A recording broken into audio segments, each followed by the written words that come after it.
you can't innovate and create if you're constantly working. Creation and innovation happens in those white space moments when we have the freedom, even going for a walk, and all of a sudden you get a great idea. I don't know if you've ever noticed that. You might be struggling with a problem, and then all of a sudden you shift your environment, or you take some deep breaths, and all of a sudden you're able to see a new solution. So I agree with that statement around thinking time. What I would add to that is people really don't know how to innovate. They keep hearing the word. We have the pleasure of welcoming Cheryl Cran today to our interview series. I'm Sumita Mariam from the peopleHum team. Before we begin, just a quick introduction of peopleHum. peopleHum is an end-to-end one-view integrated human capital management automation platform, the winner of the 2019 Global Cody Award for HCM that is specifically built for crafted employee experiences and the future of work. We run the peopleHum blog and video channel, which receives upwards of 200,000 visitors a year, and publish around 2 interviews with well-known names globally every month. And now for our guest, Cheryl Cran is a future of work expert and founder of Next Mapping. She's a globally known Hall of Fame keynote speaker and a long-term successful track record with clients that include small, medium, and Fortune 500 businesses. She's also been named as the #1 future of work influencer. She's also the author of over 5 books on business and leadership. Bringing with her vast experience, we are happy to have someone of her stature on our interview series today. Welcome, Cheryl. We're thrilled to have you. Thank you. So, Cheryl, moving on to our interview, the first question I have for you. Can you tell us a little something about how you prepare organizations and leaders for the future? Tell us a little something about your work. Thank you. So Next Mapping is a future of work consultancy. We have been in existence for over 20 years. We rebranded to Next Mapping a few years ago, about 4 years ago. We worked with a branding company to take all the work that we've been doing over the past 20 years and succinctly give it a name, which is where Next Mapping came from. And at Next Mapping, myself, who is a consultant, a coach, a keynote speaker, the author of the books, the thought leader behind Next Mapping, we help companies by being future ready. And we do that in a number of ways. We do that by providing skills development to the leaders, the executives, the teams on things such as critical thinking, how to work in shared leadership, how to communicate in shared leadership, how to strategize and build the business plan based on looking at the future. In one of my books, Next Mapping, Anticipate, Navigate, and Create the Future of Work, we provide the WOW model and the PREDICT model, which are tools that help people research trends, look for patterns, and then help them plan the future. So we do everything from helping people build future-ready strategic plans to working with leaders and teams and helping them have the skills of agility, flexibility, adaptability in order to really move with the future of work as quickly as it's being created. So how do you think the leaders of today should prepare for the future of work, as we call it, once we come out of this current scenario of the pandemic? Do you think there is going to be a drastic change? Well, I think a lot is already changing. But you and I were talking before we started the interview around the reality of working remotely the majority of the time. At Next Mapping, we've actually been a remote working consultancy firm since we established, so we're quite used to this. But for many businesses, as you know, it's been a complete shock, especially for traditional multinational businesses. They're having to adapt very quickly to that remote reality. So I think what's happening now is we're seeing a lot of change and response to that change, and people are either really adapting quickly and well, and others are struggling. And then what we're seeing in the future is a hybrid. So what we're going to see is there will be an increase of remote work. We actually gave a statistic over 10 years ago that by the year 2020, 50% of workers would be working remotely. And of course, we never predicted a pandemic, but the pandemic has made it so right now, currently 81% of workers are working remotely. So when we go post-pandemic, I believe the number will be around 50%. And I believe that companies will have to have very strong remote work policies if they don't already have them. I believe that workers themselves have to be far more flexible at the ability to work not only remotely, but also a hybrid, going into the office, working remotely. For you, and me as remote workers, working in different time zones on a consistent basis, working with diverse cultures, diversity is going to be increased. I believe that work as we've known it will be much more human. For the last decade or so, we've been focused on technology, robotics, automation, and that's all been important, but we've kind of neglected the human factor. What does it mean for people? Like right now, a lot of people are struggling to stay motivated and to stay engaged. And so I believe the future, between you and I and anybody watching or listening, the future is very positive because it's forcing us to change. It's forcing us to make business more people-oriented. It's forcing us to allow workers to work the way they want to. Many workers have been asking for flexible work for decades now. And finally, we have a situation where it's being required of business to say, how can we work differently in the future? Not only for the benefit of the business, but for the benefit of our workers. Yeah, that's absolutely right. And organizations have to be more flexible with their work from home policies, and you have to fix the roof while the sun is still shining, and that has to be done. So what do you think is the role of technology and digital? Like, how can you leverage technology and digital for the success of an organization? And you can also cover the aspects that are relevant right now.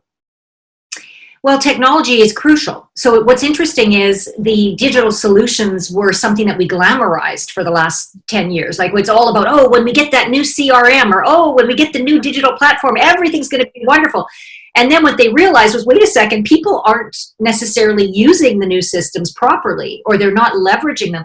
So digital is important, but digital needs to be much more ease of use and much more focused on how teams actually work. So for example, I know peopleHum has its own technology that links up systems and people. But if I think of examples such as Zoom, a simple example, Zoom allows you to share, it allows you to screen share, it allows you to video. But Zoom has an opportunity to increase its, like I see a future portal similar to Microsoft Teams, where you can do everything within a portal, not just video. And I think digital, like voice activation, you're not going to have to sign in for Zoom. You're going to be able to voice activate your login. Facial recognition on our Macs already, we're using our index finger or our fingers. I believe the ease of use of technology and making sure that it applies to our functions is going to be the future. And I think us being able to talk to, right now I can talk to my computer through Siri, I can do all that, but it's not innate yet. Not everybody's doing this. So I would say in the next few years, increasing voice technology, facial technology, and ease of use. In other words, if I can say to my computer, open this document and then talk to it, that's going to be easier for me to use than the way we currently interact. Yeah, that's absolutely right. And I think we have to have that correct amount of linking between artificial intelligence and human intelligence for things to work correctly. So what do you think, the skills that are required for leaders of the future? Oh gosh, there's such a long list. I actually just wrote a blog post about this. We have a blog as well on nextmapping.com where we post the latest on future of work for anybody who's listening or wanting to get more info. But the skills include many things. Number one, you have to have some form of digital literacy. So you can't get away anymore of saying, oh, I don't care about technology. That you can't. So even though I'm talking about people first, you must have strong digital literacy. You must be able to know how to use cloud computing. You must be able to leverage cloud solutions like Salesforce. You must be able to have basic programming skills on WordPress or Wix or all. Really, honestly, that those are crucial, critical skills for everyone, regardless of title right now. Yeah. In addition to the technology skills, the human skills that are needing to develop are skills that we've talked about, but not everyone has really built them up. So, for example, the ability to have emotional intelligence, the ability to lead without a title. So regardless of your title, showing fundamental leadership skills such as critical thinking, decision making, the ability to share leadership. So whether you're a leader with a title, the ability to not be autocratic and say, well, because I'm the boss, you have to listen to me, but instead having that balance of, yes, I'm in charge and I want your opinion as well. Other skills include the ability to interpret data, the ability to go to ask for information, crowdsourcing data from your employees, from your customers, and then being able to interpret that data. So there's a long list. I would say there's like many, many skills that we all need to continue to improve and develop. And gone are the days of just being able to just settle with your current skill set. We must be lifelong learners. We must be saying every day, how can I advance myself and my learning? You can't get away with just what, the level of education that we have right now. We have to continually be learning. And I don't mean necessarily college or university. I'm talking about learning fundamental skill development so that we can add more value to our teams. Yeah. Yeah. So I would also like to ask your opinion on, how much recognition is too much recognition? Just a piece of advice for the leaders. How can you, stop right there and, prevent your team from underperforming? How would you explain that? I don't think there's any such thing as too much recognition between you and I. But I do think that your question leads to a great point around real-time recognition. So research has shown that if a leader catches someone doing something right, that there is a 60% increase in engagement with the individual, but also with the team. In other words, if they see that they're being recognized consistently, there's a 60% more excitement and desire to work harder. Research has also shown that recognition, authentic recognition. So if somebody does something, you're catching them doing it right, but you're specifically saying, I loved how you handled that situation where the technology failed and you were able to fix it right away. And also team recognition. So not just recognizing them one-on-one, but using your platforms and your tools and your digital technology to say, hey, we just got a great result from Sally and I want everybody to know about it. So, for the gamers out there, getting badges, rewards, stars, gamification is becoming even more ubiquitous with organizations and with their training platforms. So psychologically, people are geared to respond to positive reinforcement. So I believe there's never too much recognition. I believe leaders need to get creative in how they're recognizing. So as I said, gamification, real-time verbal communication, using video, using email, using the digital platforms that you use. Recognition is really, really important to the future of work, for sure. That's a very fresh perspective that you're giving our audience. That's wonderful. Thank you for that. And, another question I would like to add, we see that there are a lot of startups, small and medium businesses coming up with each day. And every enterprise is only as good as its innovation. So do you think so? I had a talk with David Peterson yesterday, and he was telling me all organizations need to have this particular period of time for their employees called the thinking time. And how do you think, we relate all this innovation and giving your employees time to think with the success of an organization? How is the interlinking? What is your opinion on that? Yeah, it's a great comment, and I agree with him that that's a valid, because you can't innovate and create if you're constantly working. Creation and innovation happens in those white space moments when we have the freedom, even going for a walk, and all of a sudden you get a great idea. I don't know if you've ever noticed that. You might be struggling with a problem, and then all of a sudden you shift your environment, or you take some deep breaths, and all of a sudden you're able to see a new solution. So I agree with that statement around thinking time. What I would add to that is people really don't know how to innovate. They keep hearing the word. People think innovation is something that the company should be doing or that the leaders should be doing. They don't think about personal innovation.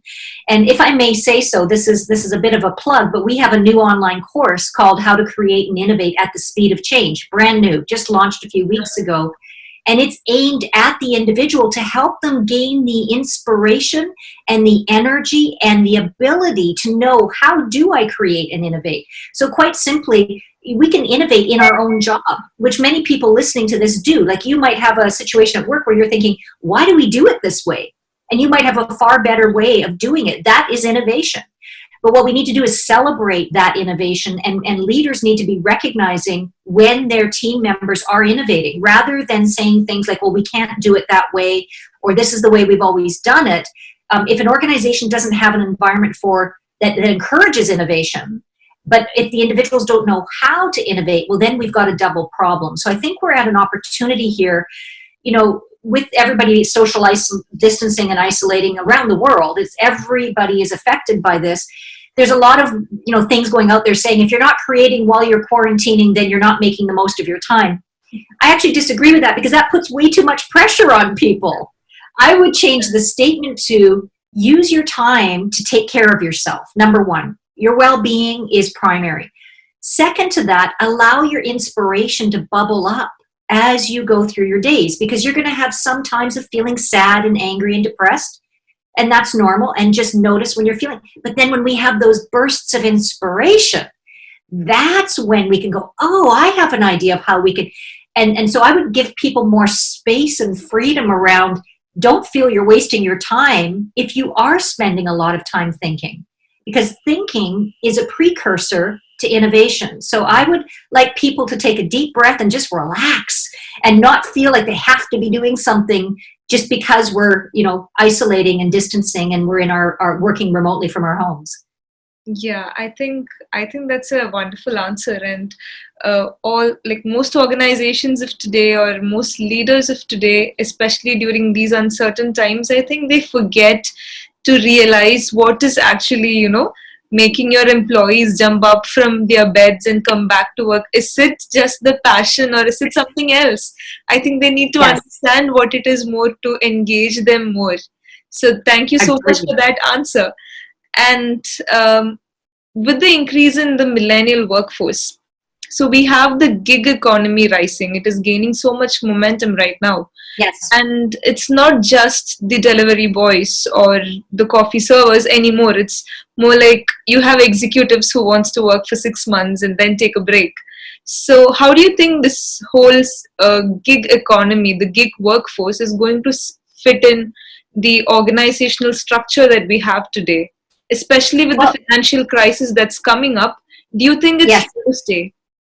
Yeah, I think we're seeing the future of work again. We predicted, right when we said 50% of workers, we predicted that 60% of the workforce would be gig economy, would be freelancers, would be and places like Upwork and freelancer.com have been talking about this for a long time around the gig economy, and already. I actually just had a conversation with a large organization that is well known to everybody, but I can't mention it, where they were saying that 50% of their workers are outsourced gig workers. Mm-hmm. And so you've got these large organizations that are saying, there's an advantage to outsourcing to these gig workers. And like you say, we're seeing in our work where an executive may have worked for an organization for a very, very long period of time. They retire, and now they're working as a contract consultant.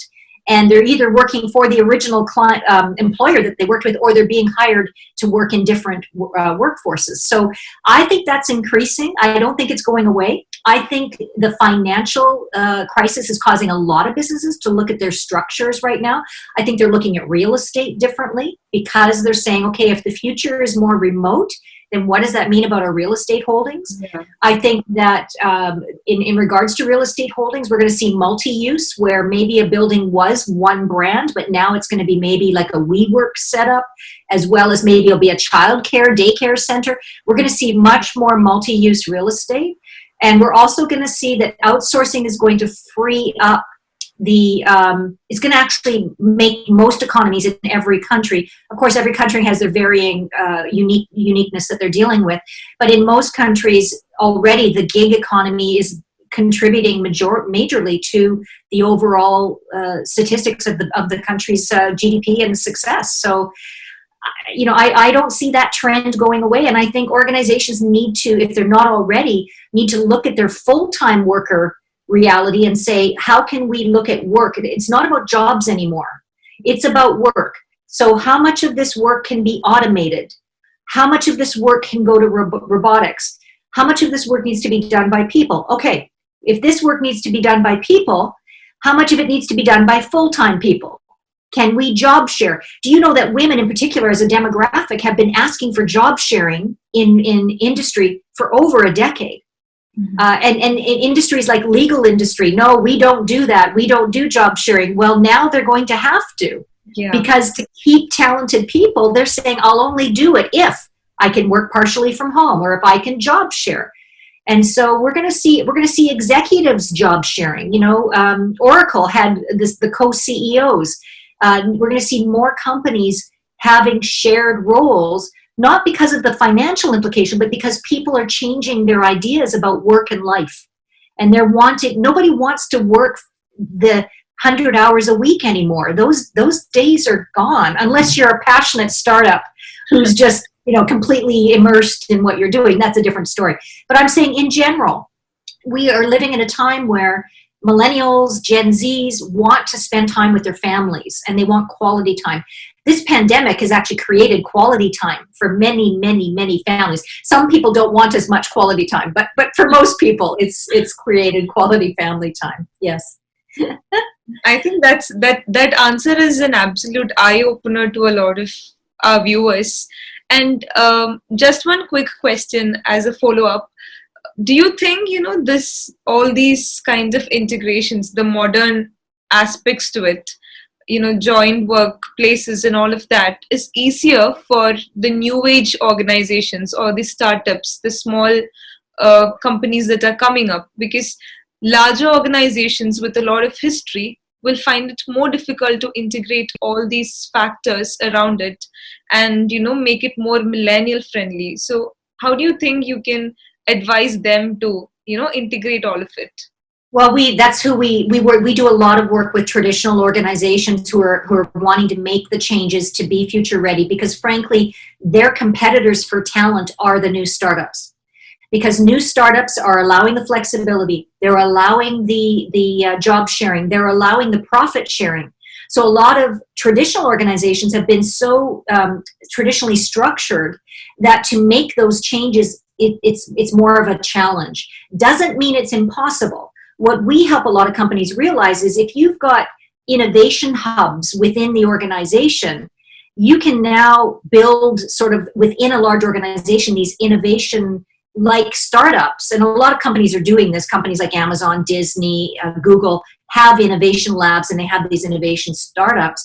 But I think from a worker standpoint, workers are looking for the very things that everything you and I've been talking about.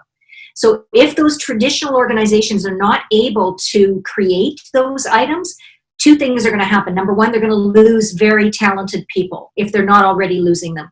Number two, they're going to struggle to compete with the garage startups who are creating these lean and mean competitors. I mean, we've seen that happen with Airbnb. We've seen it happen with Amazon. We've seen it happen with Apple. So I believe during this pandemic, because usually these crises are a time for renaissance. So right now, somebody in their garage is creating something brand new that we're all going to be using in the next few years. And that excites me. Because then I go, by the way, it's not to deny the reality of traditional business and the value they bring, but it is an opportunity for them to innovate and change and shift.